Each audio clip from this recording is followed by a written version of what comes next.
Hello, and welcome to Kings Point Spotlight. I'm Lieutenant Tyrone Broxton, and today I have the pleasure of being joined in the Dean and Barbara White Admission Center with Captain Ken Force. Captain Force was named Director of Music at the United States Merchant Marine Academy in 1971, and in 2002 was named an honorary alum. Sir, thank you so very much for joining us here today on Kings Point Spotlight. My pleasure. All right. Now, what is the United States Merchant Marine Academy Regimental Band, and what makes it unique?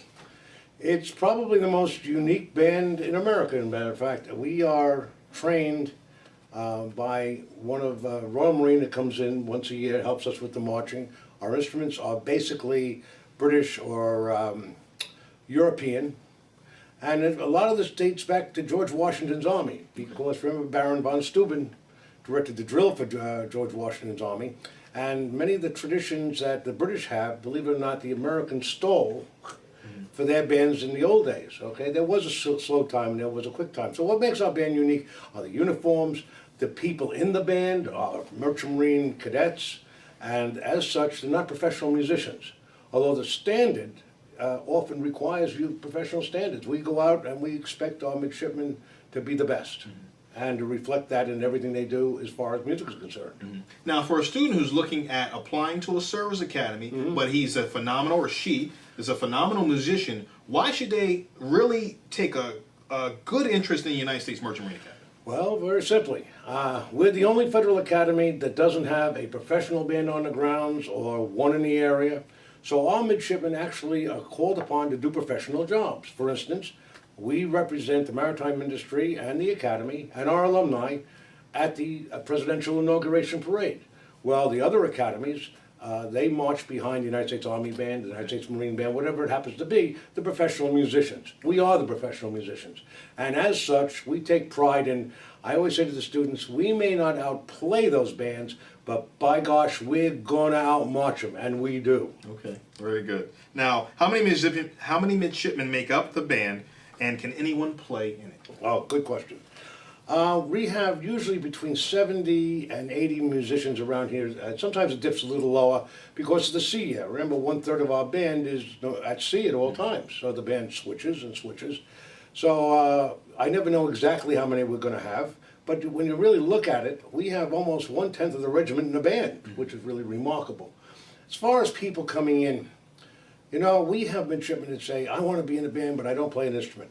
And what we do with those folks is we make them cymbal players, tenor drummers. Now, what does a tenor drummer do? Okay, they're the ones that twirl the sticks. And believe it or not, that's a showpiece, okay? And a lot of the people that join us love it. Right now I have a midshipman who is a cymbal player, and he's serving as the Admiral's aide, pretty remarkable, okay? So he has to be a top-notch midshipman.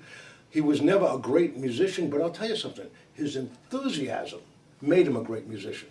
And when he got on that street, you'd think those cymbals were the most important thing in the band, and he made it that way. So we really rely on students who have enthusiasm, want to learn, and most midshipmen are very quick learners, and want to be in a top-flight organization. Okay. Now, what are some of the instruments in your ensemble, and how many musicians make up each section? I know you just kind of touched on that a little bit, but... Right. Well, we have a full military band, which means flutes, clarinets. If we're lucky to get a Nobel player in, that's a remarkable thing around here. A bassoon player, we've had those, and they do march, by the way. We've tubas players, trombones, euphoniums, cornets, you name it. They're all in the band. The difficulty is sometimes balance. We don't have proper balance, so that's my job. My job is to write the notes for the students, so I will rearrange. So if we don't have, for instance, a top-flight euphonium player for this 2 months, I'll rewrite it for tenor saxophone, or something like that. Somehow it gets done, and we reorchestrate for the band. It's almost as if the music we play has been custom-made for this band. Okay. All right, great, great. Now, one question I know a lot of folks want to know, how long is practice, and when and where are practices typically held? Oh, God, that is the question of the century, okay? It's hard to describe to a high school student what this is like. We depend on the brains of the midshipmen, the enthusiasm of the midshipmen, and the dedication of the midshipmen to make every second count in our rehearsals. We have very limited time for rehearsals before school, because many midshipmen also participate in sports. So, and of course, the academics are very difficult here. You really have to concentrate on those academics. So we rehearse before school, Okay. except when we're doing what we call a beat retreat time. Then we rehearse 2 nights a week, okay? And the students then go and do their studies. So it's pretty rigorous to get done what we get done. It's pretty remarkable. People come here and are fascinated by it. But once again, it's the midshipmen themselves who are self-directed and want to maintain that standard. That's what makes it so important.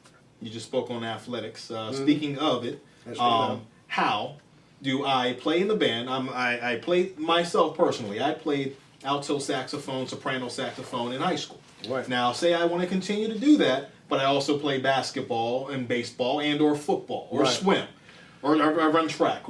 How does that work? Well, here's what happens. We require only 3 times a year for the midshipmen must be at the job. One is the beat retreat for the parents' weekend. The other one is the alumni weekend where they have to be on there that Saturday morning, and I emphasize just the Saturday morning, and then at graduation, okay? The rest of the time, we're very flexible. So most people, in fact, many midshipmen in the band are also in sports of all sorts, okay? We had the top-notch football halfback in our band, Wes Stearns, who spent 4 years with us in the band, and he was the best halfback in the history of Kings Point. So we have people in football. We allow them to go to their, obviously their practices at night, doesn't interfere. And I'd say we have a good, almost 1/2, I don't have the exact statistics, but I would reckon about 1/2 play some kind of varsity sport, including crew. Okay. All right, great. That kills that urban myth because that's a myth that's out there. Oh, sure, well, you know, all of us like to see our programs, whatever the program Exactly. is, okay, Yes. be the best. So you want to get the student to say, well, I want to devote more time to band. I don't feel that way, by the way. I feel that a midshipman has to be versatile, and if that's their desire to be in that sport or that, or whatever it is that their hobby is, as long as those academics, I keep on emphasizing the word academic, as long as those academics are covered, and it's not easy at Kings Point, and that I would be lying if I said it was, but that's what makes it unique. If you get through Kings Point in the band or whatever organization, you have been under stress, and you have learned to deal with stress. And frankly, in this age, everything is stress. So you have one leg up on the rest of the community by coming to Kings Point. Absolutely. Now, I know you have some recorded performances. I lace much of your music on many of my productions that we put on YouTube here. Where can one listen to and or purchase some of your performances of Regimental Band? Well, they can purchase it only through one place, which is our alumni organization, the USMMA Foundation. Okay. We have 4 CDs out currently. One, Music of Marines. Another one, Oceans of Glory, which is when we brought the Queen Mary in. We played the maiden voyage of the Queen Mary across the Atlantic. One, Heroes of New York, because many of our midshipmen participated in 911 at the time and went down, and they really are heroes. It helped the EMS and what have you at the time. And Music of Marines. And that's interesting because that has been all over the country. That recording features music of the U.S. Marines, the Royal Marines, the Dutch Marines, and the Merchant Marines. Okay. And so we have music from all of those branches. I want to also mention that this is interesting. As we sing in our country, My Country 'Tis of Thee, of course it's really the British national anthem, God Save the Queen in case. And it was adopted by Americans because originally we were British citizens in this country. People forget that. But this is amazing. We also play a march called the Life on the Ocean Wave. And that's the regimental quick march of the Royal Marines in England. Except it was written in New York City. And it was written at the Battery. And the composer was British, but he wrote it at the Battery. So it's the one piece of music the British have stolen from us. The Regimental March of the Royal Marines is actually a song written in New York City. So we use it. It's a wonderful melody. Life on the Ocean Wave, da-da-da-da-da-da. And whenever we play that, the audience loves to clap. For those who are unaware, all members of the band are assigned to band company. And that barracks, how did that come about? You've been here since 1971. I assume band company barracks has been in existence much longer than that. Maybe, No. maybe not. No, it wasn't. How did that come about? And does that help formulating that relationship as a member of the band within? Let me state how I got here. Okay. I didn't want to come here. That's for open. Hey, okay? you and many of the midshipmen I alike, right? wanted no part. Hey, I had it made. I was a high school band director in a wonderful community called Portchester, New York. And we were a very famous band town. It really was. Many, many famous musicians came from that band. Percy Grainger, the great composer, used to try out his music there. He lived in White Plains, and he'd come up to Portchester High, which, if you want to see something on the internet, just look it up. It's the most magnificent high school building in America, bar none. And the town was filled with music. In 1971, I had built a British band there. Strange British band, because everybody in the town was basically Italian. So it was a British band playing Italian marches. And we went to the Rose Bowl. We did the Rose Parade, and I passed the cameras playing some of these marches. And one of our distinguished alumni, Mr. Jim Babson, saw it on television, called back to the Academy and said, I just saw who we won. So I came back from the Rose Bowl with Portchester, and there was a phone call, the U.S. Merchant Marine Academy. I had no idea. So I came down, and there was a Captain Tyson, a Captain Knutson, and they interviewed me, and they said, we want you to become our director of music. And I said, well, how many are out there? And at the time, the regiment was pretty big. I think it was about 1,200. So I went out to listen to this band, and for some reason, I never got there. They said, stop in the office, and Mr. Babson gave me some money, very substantial amount, to buy whatever I wanted, which at the time I bought fanfare trumpets and what have you, went to England. And then he said, what do we need? And I said, I started to look over the situation. I still hadn't heard the band, by the way. And I said, we've got to have the midshipmen accompanied by themselves. So the rehearsals are done together, they all move together, because when you have them stretched out with the various companies, you'll never get them together, especially with the schedule we're on, doing morning colors every day. So they made it a company. Okay. And that has been really successful, because the band students run themselves. And they do a good job at it, by the way. Okay. I try not to interfere. I try to stay out of their way. To me, it's the best run company in the regiment, bar none. Okay. And there's no bias there by any stretch. Would I be biased? Now, speaking of the band members and band company, I understand that most of the band members, or all the band members, in many instances, being a part of band company is really a benefit to some extent, because most band member companies, they get more TMs than your typical other students that are living in other quarters, or maybe part of athletic teams or whatever. What are some of the engagements that the regimental band participates in? We are, when I say unique, first of all, we're unique because we're a half hour outside of Manhattan. Yes. So we are the cultural capital of the world. Right here, train in Great Neck takes you right into the city of New York, and here you have the Metropolitan Museum of Art, the Metropolitan Opera, the New York Philharmonic, jazz, clubs, you name it, we've got it. I mean, a half hour away. As far as the engagement, as a result, we get a lot of hotel. We've played at the Waldorf, we've all kinds of hotel, big jobs, foundations, charities. On top of that, we travel. Several years ago, we went to that far. We were on a QE2, crossing for the D-Day cruise, and I took 35 of our students, and we were on that ship with all the movie stars, and 60 Minutes, and we went all the way over to Southampton for the D-Day cruise.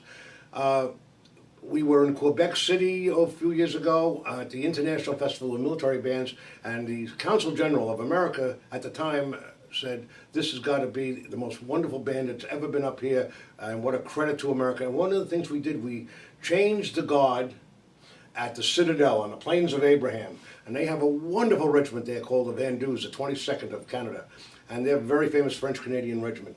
And we were able to play for those troops. Wow. The band took off, their band, and allowed us to do, and I found out later, we were the first American contingent allowed in the Citadel as a performer since the War of 1812. Wow. And in 2 years, we're going to have the War of 1812 celebration, and that's going to be huge here in New York, and hopefully maybe we'll even get back up to Canada. We went back to Canada for the Canadian National Exhibition, and twice won first place in Best Foreign Band out of 20 foreign bands that were at the Canadian National Exhibition, which is, I think they have over 1.5 million visitors. That was just a few years ago. That's right. And then 2 years ago, we played at Fort Ticonderoga and Lake Champlain for the Hudson Fulton celebration, Champlain celebration, and the Dutch Royal Marine Band, professional, came in and we did a joint performance with them. What an honor that was, to be able to play with the top professional European musicians. And we held our own.